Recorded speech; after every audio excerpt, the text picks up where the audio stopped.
After 6 months of intense inner work, I suddenly experienced a surge of success in my career. A major publisher offered me a large contract for my second book. A famous movie star asked if I would co-write a book with her. The New York Times featured me and 3 of my colleagues on the cover of the Sunday Style section, calling us the new role models for our generation.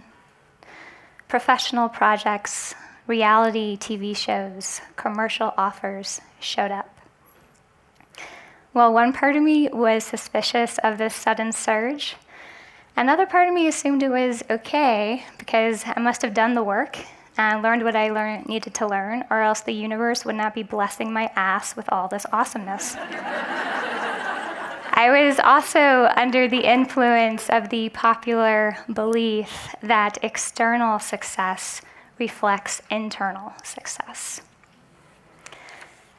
So I followed what felt like a divinely supported and socially celebrated path. The next truth bomb went off about 2 months later when I was interviewing the great mystic and scholar Andrew Harvey for my film. Right before the camera started filming, Andrew gave me something I needed much more than another interview. He gave me a lecture, a very passionate, earth-shaking, fire-breathing lecture that felt like it was coming directly from the divine feminine herself. Let me tell you, there is nothing like a gay mystic channeling Kali, the fierce Hindu goddess of destruction, at you for 2 hours straight in a British accent. The first thing Andrew shouted at me, "Stop being a whore." Now, before I continue, I want to tell you why I stayed in that room.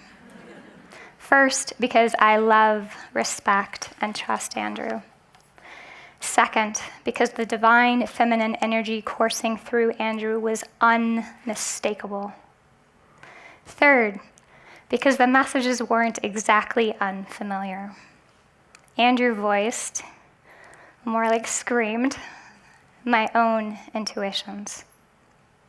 He continued, "You want to make a film about the feminine when you are abusing your soul and allowing the divine feminine to be used in the process. The divine feminine won't stand for it. She simply won't." Now, I knew the filmmaker and I did not have a healthy personal dynamic, but I thought it didn't matter as long as we got this powerful film about the feminine out into the world. Apparently, the divine feminine had other opinions, very loud ones, but they certainly got my attention. After that initial spank, Andrew moved on to other aspects of my career. "Sera, you have important work to offer. Don't get caught up in sales and media and marketing and trying to be famous." I inhaled sharply. My sudden surge of success flashed before my eyes, as did all the recent offers from those who wanted to help get me out there. They believed the Red Revolution, my name for this new feminine movement, was extremely marketable. It is. They saw me as a hot and sassy new spiritual spokesperson. I can be. They treated Red, the name I call the divine feminine, like a trend, like a brand, like a product to sell. And I was beginning to as well. While part of me felt uncomfortable with this recent push, part of me also felt it was okay because I wasn't pushing like crack or unhealthy information. I was pushing spiritual awakening and feminine empowerment, and what is so wrong with that? However, as Mariana Kaplan, author of Eyes Wide Open, points out, Authentic spirituality is often co-opted and manipulated into a commodity that is bought and sold in the marketplace. Spirituality is not only a path to liberation, truth, and compassion. It is also big business. Now, before I go on, I want to make really clear that I'm all for women breaking old school spiritual poverty vows, claiming their inherent worth, and becoming financially abundant. I'm all for women learning how to reach larger audiences with their gifts in skillful and creative ways. And I'm definitely a champion for women succeeding in what's traditionally been male-dominated fields. But what Andrew Harvey reminded me was that even our best intentions for offering our gifts to the world contain shadows. Even though I wasn't consciously trying to get out there, and my stage-frightened self prefers to stay behind closed doors, what I had to pay attention to was my ego's unconscious desires to be seen, admired, loved, and even famous, and recognize how these masked desires were subtly but directly influencing my career. Feeling rightfully threatened by this lecture of fire, my wounded, well-meaning, spiritually ambitious ego kicked in, and I stuttered, but I thought I was helping by making the feminine more mainstream and marketable. I want to empower as many women as possible. It's part of my divine service. Andrew roared in response. You're working for the red feminine, Sera. Kali doesn't give a shit how many people she reaches or who gets her message. Her message is only for those who have the ears to hear. Stop watering it down. Stop trying to please the mainstream market and your own ego. Stop worrying if you'll be liked. Don't be the popular pretty girl who talks about empowering women without ruffling any feathers, and don't become the hot new spiritual sex object for their viewing pleasure. Sera, don't be patriarchy's puppet. I choked on an ocean of fire. I'll be honest, there is something very seductive about teaching and selling spirituality these days when you're a smart, attractive, spiritual woman. As this truth bomb exploded, I immediately recognized inadvertent ways I had been misusing my femininity in order to further my career.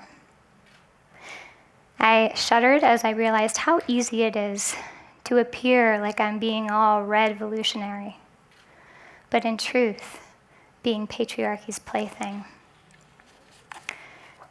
Through my perspective, patriarchy is not just a social, political system of power that has dominated both men and women for millennia by undermining females and feminine values. It is also a consciousness that is inside every single one of us. And it's a tricky motherfucker in the truest sense of that phrase. It constantly shapeshifts in order to stay in control.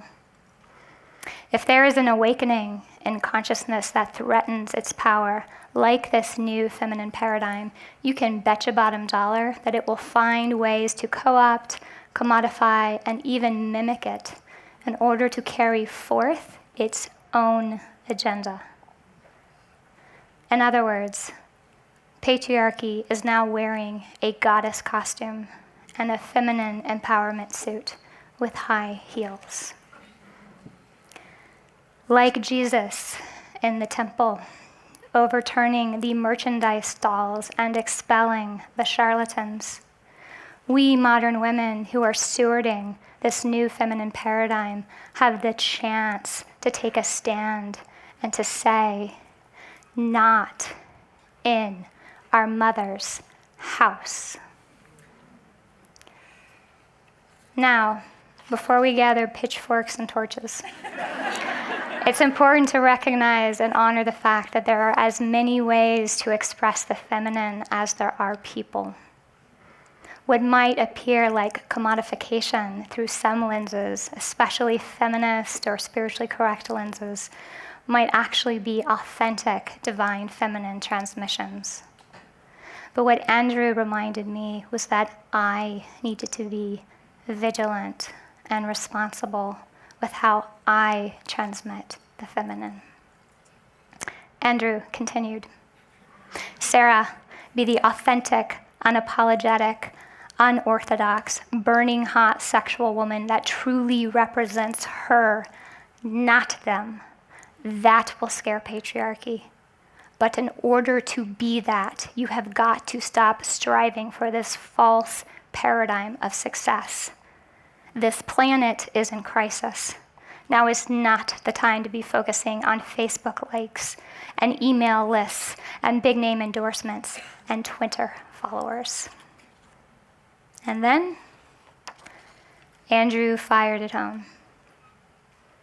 Sera, you must not trust the divine feminine enough because you think you know how to get her out into the world better than she does. Bullseye. I bowed my head and bawled my eyes out. It is hard to trust her foreign feminine ways over the more popular, familiar, and proven successful ways of offering one's work to the world. Although this tirade might sound rather harsh, I felt divine feminine love as my deepest truth, and I was grateful for it.